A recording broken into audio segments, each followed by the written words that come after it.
ఆపలేరు. Nobody can stop this flow. Hallelujah, హల్లెలూయా.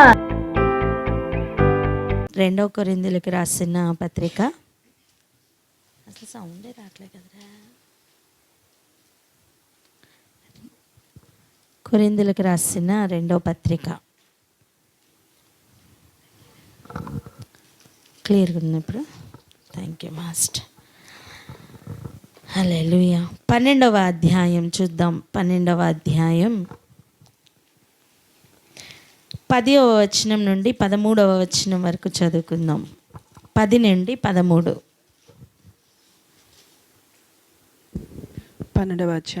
2వ కొరింథీయులకు రాసిన పత్రిక 12వ అధ్యాయము 10వ వచనం నుండి 12వ వచనం వరకు, 13 వరకు. నేనెప్పుడు బలహీనుడునో అప్పుడే బలవంతుడను గనుక క్రీస్తు నిమిత్తము నాకు కలిగిన బలహీనతలలోను, నిందలలోను, ఇబ్బందులలోను, హింసలలోను, ఉపద్రవములలోను నేను సంతోషించుచున్నాను. నేను అవివేకినైతిని, మీరే నన్ను బలవంతము చేసితిరి. నేను మీ చేత మెప్పు పొందవలసిన వాడను. ఏలయనగా నేను ఏమాత్రపు వాడను కాకపోయినను మిక్కిలి శ్రేష్ఠులైన ఈ అపోస్తుల కంటే నేను ఏ విషయములోనూ తక్కువ వాడను కాను. సూచక క్రియలను, అద్భుతములను, మహత్కార్యములను చేయుట వలన అపోస్తులని యొక్క చిహ్నములు పూర్ణమైన ఓరిమితో మీ మధ్యను నిజముగా కనబరచబడెను. నేను మీకు భారముగా ఉండకపోతినను విషయములో తప్ప మరి ఏ విషయంలో మీరితర సంఘముల కంటే తక్కువ వారైతిరి. నేను చేసిన ఈ అన్యాయమును క్షమించుడి. హల్లెలూయా, స్తోత్రం. నేను ఎప్పుడు బలహీనుడినో అప్పుడే బలవంతుడను. చెప్పండి అన్నమాట.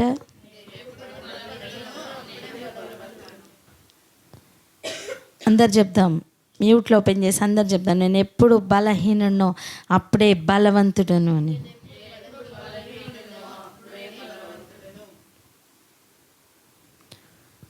చాలాసార్లు మన బలహీనతలు ఏం రుజువు చేస్తాయంటే దేవుడు నింపిన బలమును రుజువు చేస్తూ ఉంటాయి. ఆమెన్. చూడండి, ఇంటిలో 4 పిల్లలు ఉన్నారనుకోండి, వారందరికీ కూడా ఒకే రకమైన అటెన్షన్ దొరకచ్చు. కానీ ఎవరైనా బలహీనతలో ఉన్నా, లేకపోతే ఒంట్లో బాగలేక అలా సిక్కుగా కానీ ఉన్నారనుకోండి, వారికి స్పెషల్గా అందరి అటెన్షన్ దొరుకుతుందా, లేకపోతే వారు నెగ్లెక్ట్ చేయబడతారా? స్పెషల్గా అందరి అటెన్షన్ దొరుకుతుంది. రెండోది, వారు ఆ సమయం గుర్తిస్తారు వారికి అందరూ ఎంత అవసరమో. రెండోది, అందరితోనూ వారికి ఉన్న బంధం ఎటువంటిదో వారికి అటువంటి సమయంలోనే అర్థమవుతుంది. మనుషులలోనే అలా ఉంటే ఇక దేవునితో ఎలా ఉంటుందో ఒకసారి ఆలోచించండి. విధవరాండ్రు పక్షాన వ్యాజ్యమాడే దేవుడు, తండ్రులు లేని పిల్లలకు ఆయన ఇంకా ఎక్కువ అటెన్షన్ ఇచ్చే దేవుడు. ఆమె నేను చెప్పరే. మనం ఎప్పుడు బలహీనతలో ఉంటామో అలాంటి సమయం దేవుడు నింపుతున్న ధైర్యం, దేవుడు నింపుతున్న బలం, దేవుడు చూపిస్తున్న వాత్సల్యత అన్నీ కూడా నిరూపణ అయ్యే సమయం అది. అందుకే పౌలు గారు ఏమంటున్నారు తెలుసా? క్రీస్తు నిమిత్తం నాకు కలిగిన బలహీనతల్లోనూ, నిందలలోనూ, ఇబ్బందుల్లోనూ, హింసలలోనూ, ఉపద్రవముల్లోనూ నేను సంతోషించుచున్నాను. చాలాసార్లు ఇలా చెప్తూ ఉంటారు, నిరుత్సాహపరచడానికి కావచ్చు, లేదా డైవర్ట్ చేయడానికి కావచ్చు, తప్పు మార్గంలో లాక్కుని వెళ్ళిపోవడానికి ఉపయోగపడుతున్న మాటల వల్లే చాలామంది మాటలు పనిచేస్తూ ఉంటాయి. ఎటువంటి మాటలు అంటే, క్రీస్తును ఎక్కువగా నమ్ముకున్నా, లేదా ఆయన విశ్వాసంలో లోతుగా వెళ్తున్నా సమస్యలు ఎక్కువైపోతాయని, ఇబ్బందులు ఎక్కువైపోతాయని, అయ్యో నీకెందుకు ఇలా అయిందో తెలుసా, నువ్వు ఆ దేవుణ్ణి ఎక్కువగా నమ్మేసుకుంటున్నావు, అందుకే నీకు ఇలా అవుతుంది, మేమందరూ చూడు ఎలా ఉన్నామో, ఎంత సంతోషంగా ఎంత ఉల్లాసంగా ఉన్నామో చూడు అని మాట్లాడుతున్న వారి మాటలు వినపడచ్చు. లేదా హృదయంలోనే ఒక స్వరం వినపడచ్చు, చెవులలో ఒక స్వరం వినపడచ్చు. ఆనాడు ఏదైనా వనంలో ఇది నిజమా అని చెప్తున్నామా అని స్వరం వలె ఒక స్వరం ఎప్పుడు కూడా వినిపిస్తూ ఉండొచ్చు. ఆయన నమ్మావు ఏమొచ్చింది, ఆయన్ని చూసావు ఏమొచ్చింది, ఇలా అని ఒక నెగిటివ్ ఇంపాక్ట్ తీసుకుని వస్తూ నన్ను డైవర్షన్లోకి తీసుకుని వెళ్తున్న ఇటువంటి స్వరాలు వినపడచ్చు. అటువంటి సమయం ఈ మాట జ్ఞాపకం రావాలి.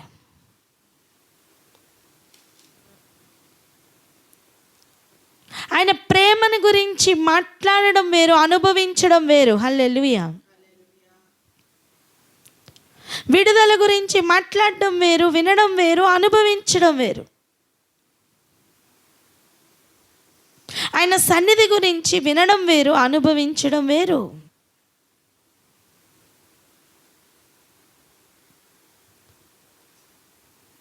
థియరీ వినడానికి చాలా బాగుంటుంది, కానీ ప్రాక్టికల్గా దాన్ని అనుభవించినప్పుడు తెలుస్తుంది అది ఎలా ఉంటుందో.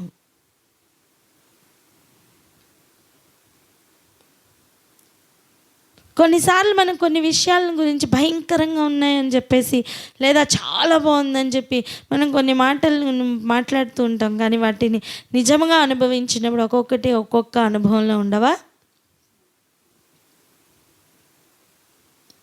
అలా హింసలు వస్తున్నప్పుడు కానీ ఆయనను గూర్చిన విషయంలో నిందలు, అవమానాలు, వ్యతిరేకతలు ఇవన్నీ వస్తున్న సమయం మనం బలహీన పడిపోతూ ఉంటాం.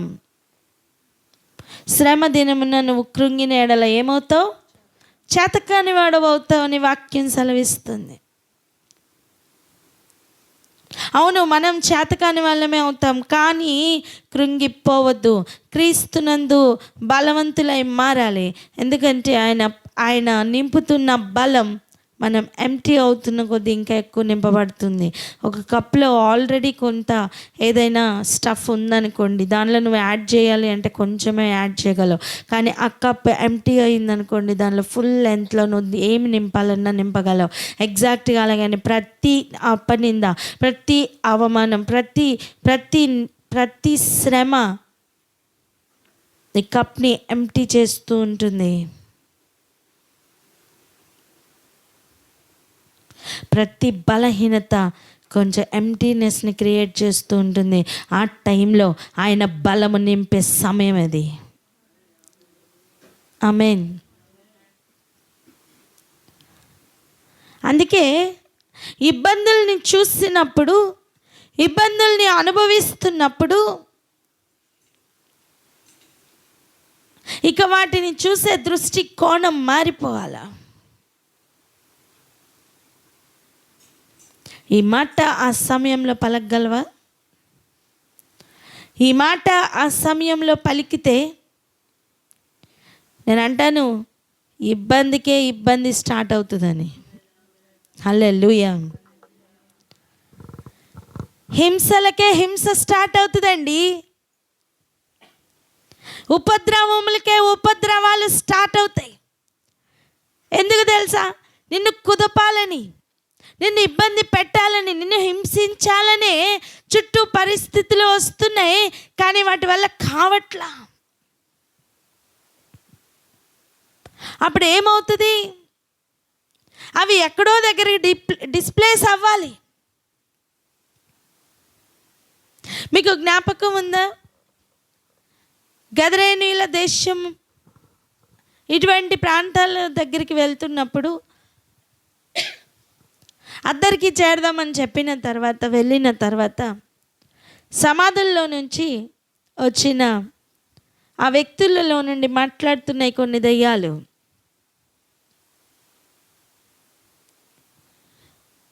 నువ్వెవరో మాకు తెలుసు, నీతో మాకేంటి,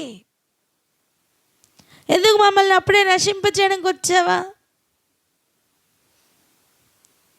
సరే వచ్చావు కానీ ఆ పందుల్లోనికి మేము పోతాం, మమ్మల్ని అప్పుడే నశింపజేయకు, అగో అక్కడ పందులు ఉన్నాయి అక్కడికి పోతాం, సెలవు ఇవ్వవా అని వేడుకుంటున్నాయి. అంటే ఏంటి?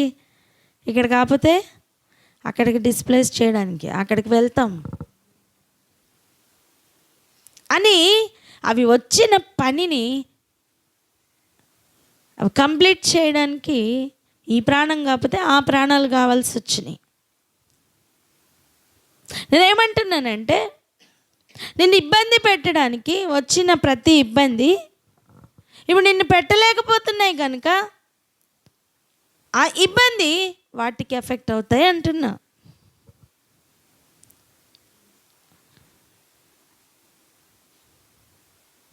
ఎప్పుడైతే ఇబ్బందులను, శ్రమలను,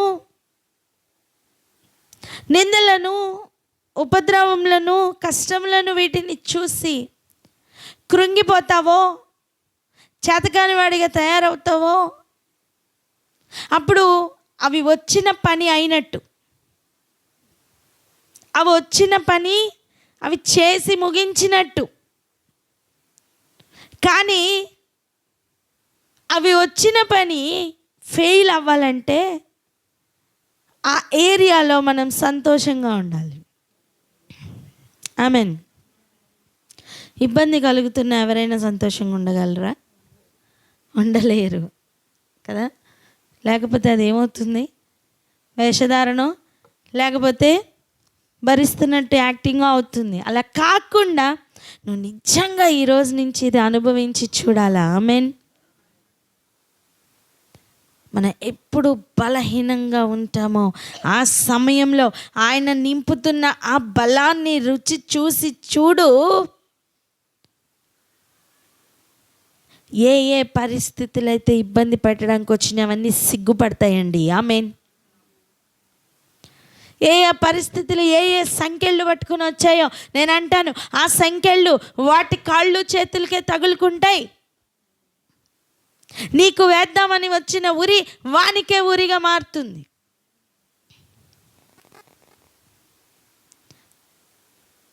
ఒకడు ఏప్రిల్ ఫూల్ టైంలో చూడండి, ఒకడు వచ్చి నిన్ను ఫూల్ చేయాలనుకున్నాడు. నువ్వు ఫూల్ అవ్వలేదు. వాడు చెప్పిన అబద్ధానికి నువ్వు పడిపోలా. వాడు బెదిరించిన బెదిరులకి నువ్వు బెదిరిపోలా. అప్పుడు యాక్చువల్గా ఫూల్ ఎవరవుతారు? వాడే అవుతాడు. కరెక్ట్గా, ఎగ్జాక్ట్గా ఇక్కడ కూడా జరిగేది అదే. లేని ఇబ్బందిని ఉన్నట్టుగా చూపించడమే అబద్ధికుడి పని. లేని హింసను హింస అని చూపించడమే అబద్ధికుడి పని. కానీ వీటన్నిటిని దాటి అతీతమైన కన్నులు కలిగి ఇదిగో సమస్తమును చూడగలిగిన వాడు సిలువ మీద ఉండి కూడా పలుకుతున్న మాట, తండ్రి వీరేమి చేయుచున్నారో వీరికి తెలియదు గనుక వీరిని క్షమించండి. ఎలా వచ్చిందండి ఆ మాట?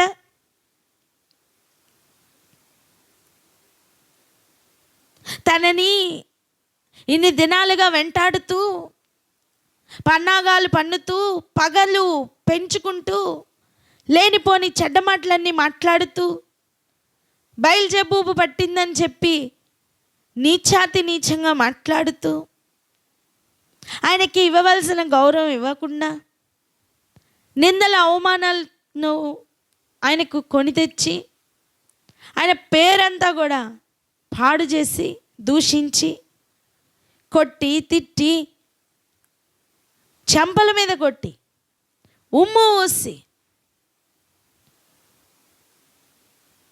తల మీద ముళ్ళ కిరీటం పెట్టి, కొరడాలతో కొట్టి, హింసించి, నానా మాటలని ఎంత అవమానించాలో అంత అవమానించి, ఇద్దరు దొంగల మధ్యలో నిలవబెట్టి సిలువ వేసి చంపుతుంటే పలుకుతున్న మాట, వీరేమి చేయుచున్నారో వీరికి తెలీదా? ఏంటండి ఆ లెవెల్? ఏంటండి? నేను అంటాను, ఆ ఒక్క మాట ఉమ్ము వేసిన వాని మొహం మీదకి ఉమ్ము వెళ్ళింది అంటున్నా.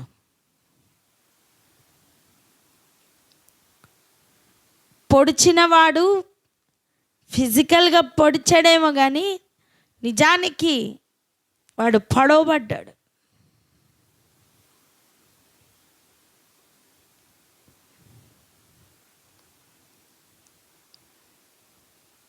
ప్రతి పరిస్థితి ఆయన ఎదురుగుండా ఓడిపోయింది. మరణం ఆయన ఎదురుగుండా ఓడిపోయింది. ఎలా సాధ్యమైంది ఇదంతా? ఇది ఎలా సాధ్యమైంది? ఆయనలో తండ్రి చేత నింపబడిన బలం అది. ఆమేన్.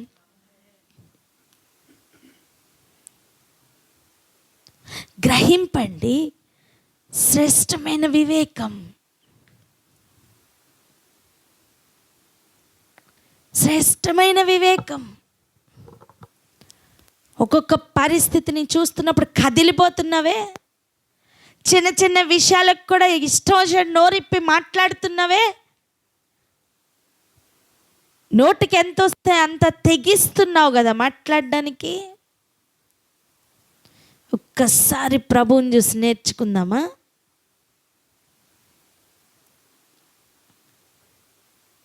తనని హింసిస్తున్న వారిని చూసి వీరేం చేస్తున్నారు, వీరికి తెలీదు అని చెప్పుతున్న ఒక అనుభవాన్ని ఈరోజు గ్రహిస్తావా?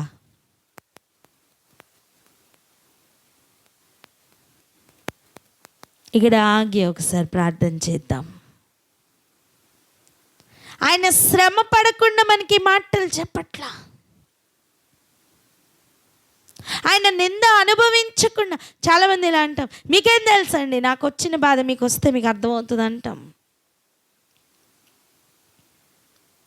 ఆయన కంటే ఇంకెవరు బాధపడలేదని, భూమి మీద ఆయన తగ్గించుకున్న దానికంటే ఇంకెవరు తగ్గించుకోలేదని ఇంకెప్పటికి అర్థమవుతుంది? ఇక్కడ ఆగి ప్రార్థన చేసుకుందాం. ఆయనలో నింపిన ఆ బలం, ఆయన నిలబెట్టిన ఆ బలం ఈరోజు మనలోనికి వ్యాపించులాగున ప్రార్థన చేద్దామా? శిరస్సైన వాడు ఎలా ప్రవర్తించాడో శరీరం కూడా అలా ప్రవర్తించడానికి సిద్ధపడుతూ ఈ ప్రార్థనని చేద్దామా?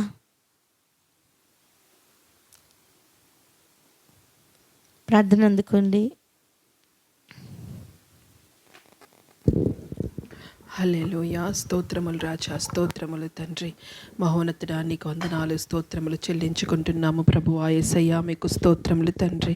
అవునయ్యా తండ్రి, నాయన మీరు పొందిన హింస కంటే, అయ్యా మీరు పొందిన మరణము కంటే, అయ్యా ఇదిగో తండ్రి మీరు పొందుకున్న, అయ్యా తండ్రి మీరు తగ్గించుకున్న రీతి కంటే ఎవరు తగ్గించుకోగలరు ప్రభువా. తండ్రి యొక్క కుడి పార్శ్వమున అత్యున్నత స్థానమును తండ్రి, అధికారము కలిగిన స్థానమును, అద్వితీయ కుమారుడుగా అయ్యా నీ వంటి మరొక కుమారుడు లేని ఆ స్థానము నుండి నాయన ప్రభువా, దీనుడివై దరిద్రుడివై తండ్రి నాయన యేసయ్య, అయ్యా మిక్కిలి అల్పుడవై తండ్రి నాయన యేసయ్య, నా కొరకు అయ్యా ఎందుకు పనికిరాని నా కొరకు మా కొరకు తండ్రి నాయన వచ్చి నాయన ప్రభువా నిన్ను నీవు తండ్రి సిలువకు అప్పజెప్పుకొని రిక్తుడవై తండ్రి నాయన మరణించిన గొప్ప బలవంతుడవు తండ్రి. నీకు స్తోత్రములు చెల్లించుకుంటున్నాం ప్రభువా. యేసయ్య మీకే వేలాది కోట్లాది కృతజ్ఞతాస్తులు చెల్లించుకుంటున్నాము తండ్రి. అవునయ్యా, మా ఆలోచనలు, మా తలంపులు, మా ఊహలు ఇవన్నీ తండ్రి నాయన ప్రభా వ్యర్థములే తండ్రి నాయన యేసయ్య.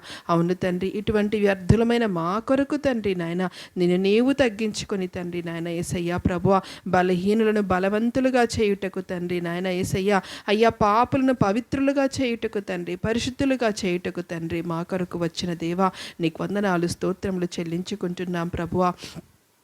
యేసయ్యా మీకు స్తోత్రములు చెల్లించుకుంటున్నాము తండ్రి. నా దేవా తండ్రి, ఇదిగోనయ్యా ప్రభువా, అవును తండ్రి మా నోటి మాటలు తండ్రి నాయన వ్యర్థముగా పోవచ్చున్నవేమో తండ్రి నాయన. అయ్యా తండ్రి నాయన పలుకలేని మాటలు సైతం పలుకుచున్నామేమో తండ్రి నాయన. అయ్యా నీకు ఇంపుగా లేనివి, నీకు వ్యతిరేకంగా ఉన్నవి మాట్లాడుతున్నామేమో తండ్రి నాయన. అయ్యా ఈ దినము నుండి మీ వాటంతటినీ కన్ఫెస్ చేస్తూ ప్రభువా యేసయ్యా తండ్రి నాయన నీకు ఇష్టమైన బిడ్డలుగా, నీకు యోగ్యకరమైన బిడ్డలుగా అయ్యా తండ్రి శరీరమైన మేము తండ్రి అయ్యా శిరస్సైన మీకు సమరూపిగా తండ్రి నైనా ఇమిడిపో ఉండునట్లుగా తండ్రి నైనా మీలో మేము అతకబడి ఉండునట్లుగా తండ్రి మేము ఒక్కొక్కరము తయారగులట్లుగా తండ్రి మాకు గ్రహింపు శక్తిని దయచేయమని అయ్యా తండ్రి నైనా జ్ఞానంనివ్వమని తండ్రి వివేకమును దయచేయమని అయ్యా ప్రభువా యేసయ్యా నీలో మేము మాలో మీరు ఉండుటకు మీ కృపను అనుగ్రహించమని యేసునామమున ప్రార్థించి వేడుకొని పొంది ఉన్నాం తండ్రి ఆమేన్. హల్లెలూయా. సంఘమును తప్పుదోవ పట్టిస్తూ సంఘమును ఎదగకుండా చేస్తున్న అనేక కార్యాలతో అనేక కనపడని క్రియలతో పోరాడుతున్నాడండి ఆనాటి పౌలు. వాటిలో భాగంగానే ఈ మాటలు ఇలా రాస్తున్నాడు.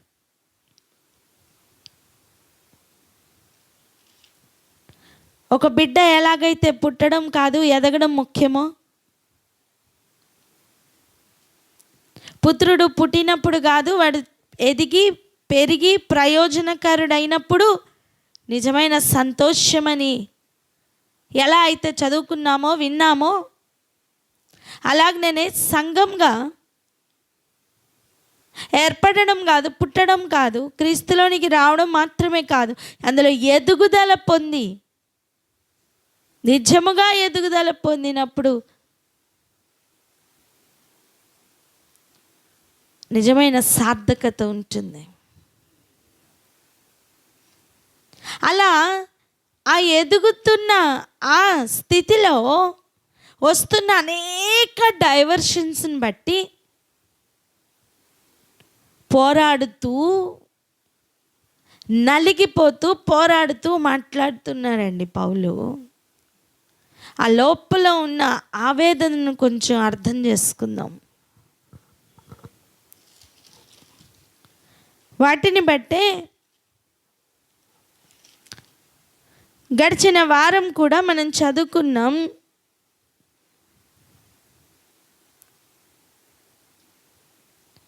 ఎలాగైతే అబద్ధికుడుగా కనపడినప్పటికీ సత్యంలో ఉన్నవారు అని చెప్తున్నాడో, ఇంకా అనేక విషయాలను ప్రస్తావిస్తూ తన పరిచర్య గురించి తను మాట్లాడవలసి వచ్చిందో,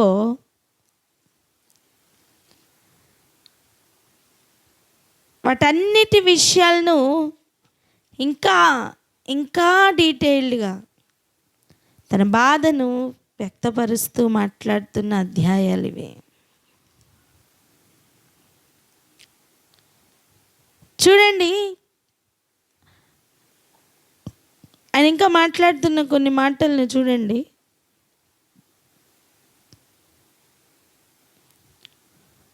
నేను అవివేకినైతిని. ఏమంట? నేను అవివేకినైతిని, మీరే నన్ను బలవంతం చేసితిరి. ఇంకేంటంట? నేను మీ చేత మెప్పు పొందవలసిన వాడను. ఎలా అనగా, నేను ఏమాత్రపు వాడను కాకపోయినను మిక్కిలి శ్రేష్ఠులైన ఈ అపోస్తలుల కంటే నేను ఏ విషయంలోనూ తక్కువ వాడను కాను. ఆనాడే ఈ ప్రాబ్లమ్ స్టార్ట్ అయిపోయాయి. అపోస్తలులుగా, యేసు యొక్క శిష్యులుగా ఉన్న తక్కిన వారితో కంపారిజన్ అప్పుడే ఉందండి. పౌలును చిన్నచూపు చూస్తున్నవారు అనేకులండి. వ్యతిరేకతలు తారాస్థాయిలో తనని ఇబ్బంది పెట్టడానికి వస్తున్న సమయమే అది.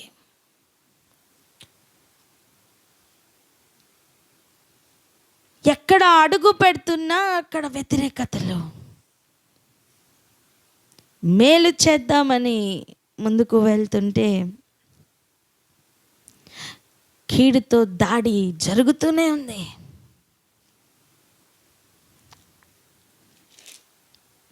ఒక పక్కన తనకున్న ప్రత్యక్షతలను నిరూపించుకోవడానికి ప్రయత్నం, ఇంకొక పక్కన తన అపోస్తులత్వాన్ని చూపించడానికి ప్రయత్నం,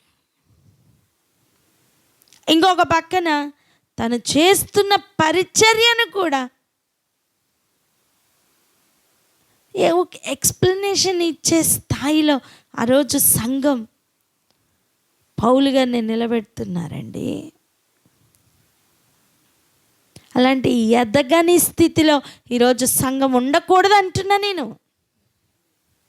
హల్లెలూయా. చూడండి,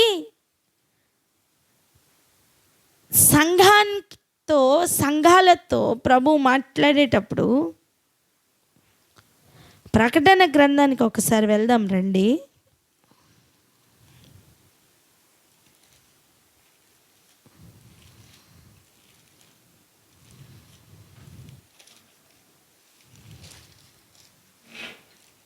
ప్రకటన గ్రంథం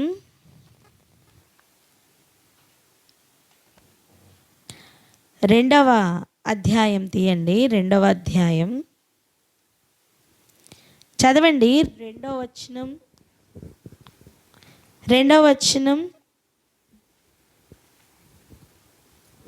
ప్రకటన గ్రంథం 2వ అధ్యాయం 2వ వచనం. నీ క్రియలను, నీ కష్టమును, నీ సహనమును నేను ఎరుగుదును. నీవు దుష్టులను సహింపలేవనియు, అపోస్తులు కాకయే తాము అపోస్తులమని చెప్పుకొను వారిని పరీక్షించి వారు అబద్ధీకులని నీవు కనుగొంటివనియు, నీవు సహనము కలిగి నా నామము నిమిత్తము భారము భరించి అలయలేదనియు నేనెరుగుదును. ఇది ఒక లెవెల్ కనిపిస్తుందా? ఈ లెవెల్ అర్థమవుతుందా? ఆ రోజు ఎఫెసీ సంఘంతో స్వయాన ప్రభువే మాట్లాడుతున్నారు. ఇలా ప్రకటించమని, ఇలా వ్రాయమని చెప్తూ పంపిస్తున్నారు. నీ క్రియలు, నీ కష్టం, నీ సహనం నాకు తెలుసు అని చెప్తూ, నీవు దుష్టులను సహింపలేవని. ఎవరిని సహింపలేవని? పోతున్న వారిని జాగ్రత్తగా నిదానించి పరీక్షించి వారు అపోస్తులు కారు అని నువ్వు గుర్తుపట్టావని నేను ఎరుగుదును. అంటే సంఘం ఏ స్థాయికి పెరిగిందో చూడండి. సంఘం ఏ స్థాయికి ఎదిగిందో కొంచెం గమనించుదాం. అబద్ధాన్ని గుర్తుపట్టే స్థాయి, దుష్టులను సహింపలేని స్థితి.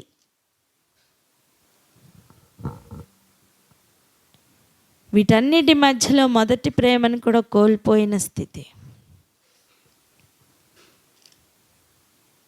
దేని దానికే ఉంది, దేని ఎదుగుదల దానికే ఉందంటున్నా నేను.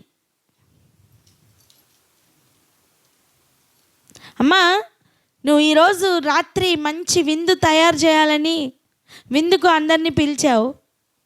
మినిమం టు మినిమం ఒక 6 నుంచి 8 ఐటమ్స్ నువ్వు వండాలనుకున్నావు. ఏ ఐటెం ప్రిపరేషన్ ఆ ఐటెంకే ఉంటుందా? పక్కది తయారు చేస్తావు కాబట్టి దానిలో కొంచెం తీసి దీనిలో కలిపేస్తే సరిపోతుందా? చెప్పండి. పెరుగు పచ్చడి తెల్లగానే ఉంది కదా, పాయసం కూడా తెల్లగానే ఉంది కదా, ఇది అందులో మిక్స్ చేసేస్తే అయిపోతుందా? టేస్ట్ వచ్చేస్తుందా? చెప్పండి, మాట్లాడరే. అలా కలపచ్చా? దేని ప్రిపరేషన్ దాందే కదా,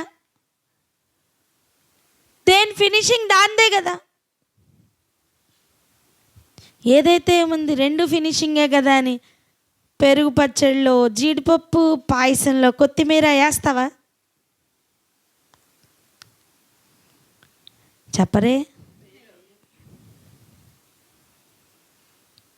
ఎగ్జాక్ట్గా అలాగనే దుష్టులను సహింపలేకపోవడం అనేది ఒక క్వాలిటీ. అబద్ధాన్ని గుర్తుపట్టడం అనేది ఒక క్వాలిటీ. అన్నిట్లోనే ఎదగాల. ఇక్కడ ఈ సంఘానికి జరిగిన ప్రాబ్లం ఏంటో తెలుసా? అన్నీ కరెక్ట్గా ఎదిగారు, ప్రేమలో ఎదగకుండా ఓడిపోయారు. వింటున్నారా? అలాంటిది ఇప్పుడు కొరింథీ సంఘంలో ఉన్న ప్రాబ్లం చూడండి. సత్యం చెప్పుతున్న అపోస్తలుని వారు ఆ రోజు ఎక్కడో అవమానించారు, ఎక్కడో అనుమానిస్తున్నారు. అందుకే తన ఈ మాటల్ని రాస్తూ ఉన్నాడు. తను క్యారీ చేస్తున్న అనాయింటింగ్ వరకు అర్థం కావట్లా.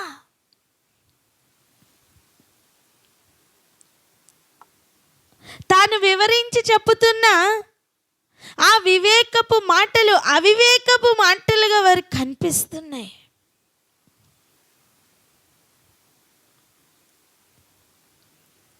రెండు 2000 సంవత్సరాల క్రితం ఒక సంఘం స్థితి ఇదైతే ఈ రోజుకి ఇంకా అలాగే ఉంటే ఏం ప్రయోజనం అండి? ఏం ప్రయోజనం?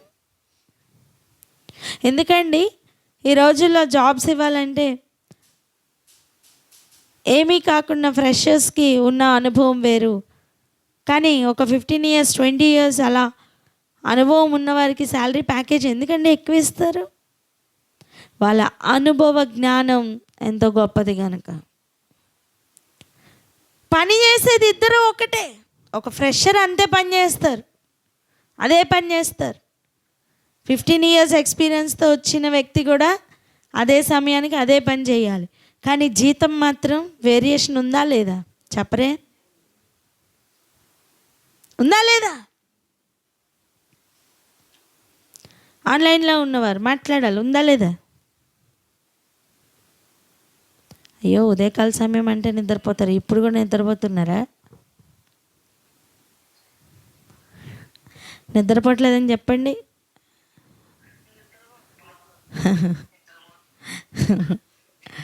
మాట్లాడదాం. వ్యత్యాసం ఉందా లేదా?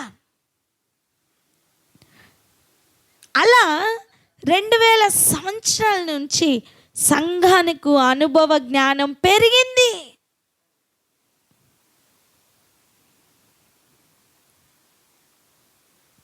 అనుభవ జ్ఞానం పెరిగిందండి. ఒకప్పుడు అబద్ధికుల్ని గుర్తుపట్టడం కష్టమైందేమో, ఇప్పుడు గుర్తుపట్టడం ఈజీ అవ్వాలి. నువ్వు దుష్టుల్ని సహింపలేవు అంటే దాని పక్కన ఏంటి? అన్స్పోకెన్ వర్డ్ ఏంటి? సత్యవంతులను చేర్చుకుంటావనే కదా. పౌలు గారు సత్యమే చెప్పుతున్నా ఆయన ఎదుర్కొంటున్న పోరాటం ఏ రేంజ్లో ఉందో ఒకసారి ఆలోచిస్తారా? ఈ అధ్యాయం స్టార్టింగ్లో ఆయన తనకున్న అనుభవాల గురించి చెప్తున్నారు. ఏ అధ్యాయం? కొరింథీలో 12వ అధ్యాయం ఉంది కదా, దానిలో మొదట్లో తనకున్న అనుభవాల గురించి చెప్తున్నారు.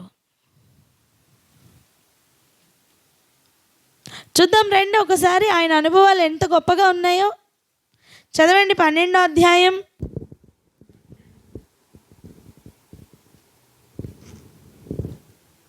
మొదటి నుంచి చదువుకుంటూ రండి. 2వ కొరింథీయులకు రాసిన పత్రిక 12వ అధ్యాయం 1వ వచనం నుండి.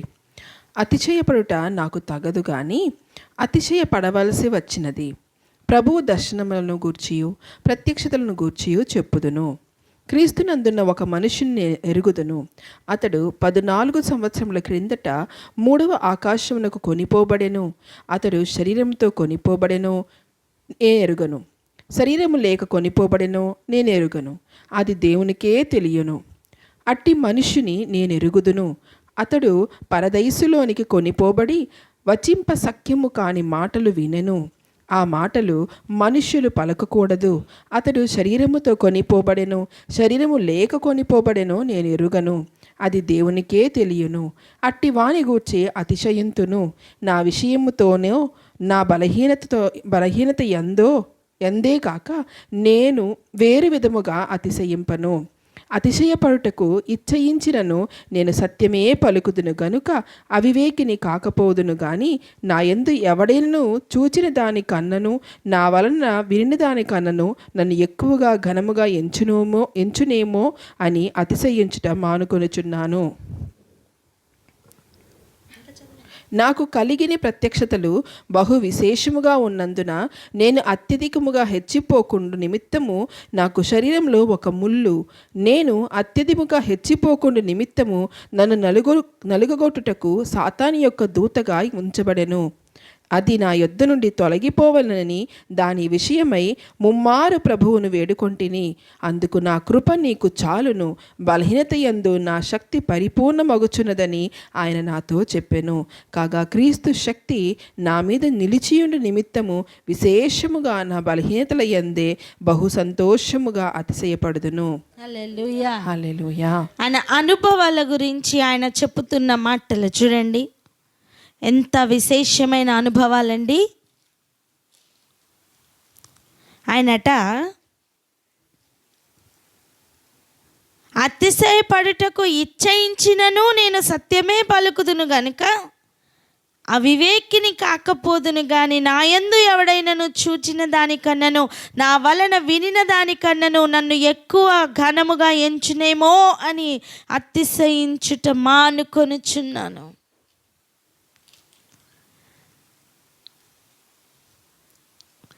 ఎంత వివేకం, ఎంత గ్రహింపు, ఎంత తగ్గింపు.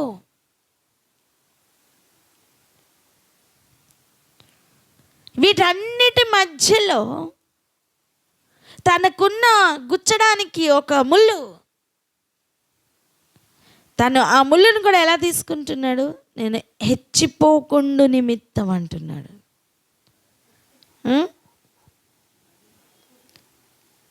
అంతేకాదు, అది తీయమని అడిగితే కూడా అప్పుడు చెప్పిన మాట ఏంటంటే నా కృప నీకు చాలును అని చెప్తూ బలహీనత యందు నా శక్తి పరిపూర్ణమగుచున్నది అని ఆయన నాతో చెప్పెను. హల్లెలూయా. ఈ అనుభవ జ్ఞానం మనందరికీ కావాలి. బలహీనతను చూసి నాకు ఎందుకు ఈ బలహీనత ఉందో అని వ్యసనపడడం కాదు. ఈ బలహీనతను చూసి ఈరోజు చెప్పగలవా, ఆయన శక్తి ఆ బలహీనత ద్వారా, ఆ బలహీనతలో పరిపూర్ణమగుచున్నదని గుర్తుపడతావా?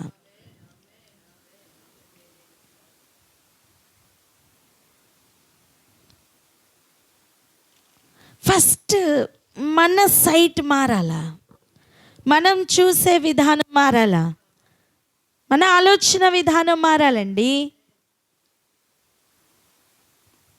అలా నువ్వు సరి అయిన మార్గంలో వెళ్తుంటే కూడా అడ్డముగా మార్గంలో వచ్చిన వారు ఏదైనా ఒక మాట అంటే ఆ మాట ఎంత పని చేస్తుందో తెలుసా? ఆ వ్యక్తులు వెళ్ళిపోతారు కానీ ఆ మాటలు మిగిలిపోతాయి. కొరుకుడు పుండు వలె ఆ మాటలు పని చేస్తూ ఉన్నప్పుడు కృంగిపోయే ప్రమాదం ఉంటుంది. నిందలు, అవమానాలు, హింసలు, ఇబ్బందులు మధ్యలో కృంగిపోయే ప్రమాదం ఉంటుంది. కానీ దానిలోనికి వెళ్ళకుండా కాపాడుతున్నది మరలా ఆయన కృపయే. అందుకే చెప్తున్నమాట, నా కృప నీకు చాలును. ఇంత గొప్ప గొప్ప అనుభవాలు ఉన్న పౌలు ఇప్పుడు వాటిలో అతిశయపడట్లేదట, శ్రమల యందు అతిశయపడుతున్నాడట. నిందల్లోనూ, హింసల్లోనూ, ఇబ్బందుల్లోనూ అతిశయపడుతున్నాడట.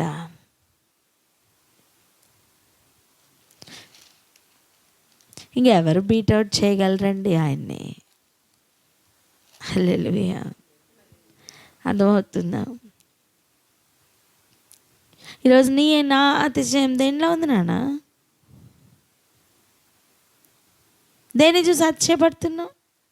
నీకున్న కలిమిని చూసా, నీకున్న బలమును చూసా, వయసును బట్టా, అందమును బట్టా, హైట్ని బట్టా, దేన్ని బట్టి? అక్షయమైన వాటిని బట్టి కూడా అతిశయపడడానికి కొంత ఆలోచిస్తున్నాడండి పౌలు.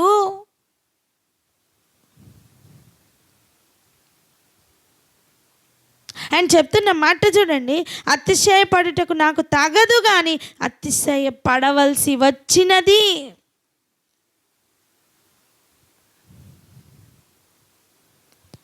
అటువంటి సమయంలో కూడా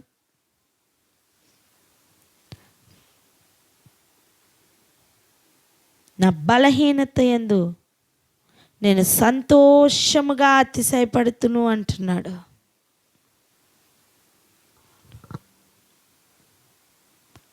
కలిగిన ప్రత్యక్షతల కంటే కూడా బలహీనతలను బట్టి అతిశయపడ్డం అంటే ఏంటండి? ఆ లెవెల్ ఏంటండి? సంఘము ఎదగవలసిన పాయింట్ అర్థమవుతుందా?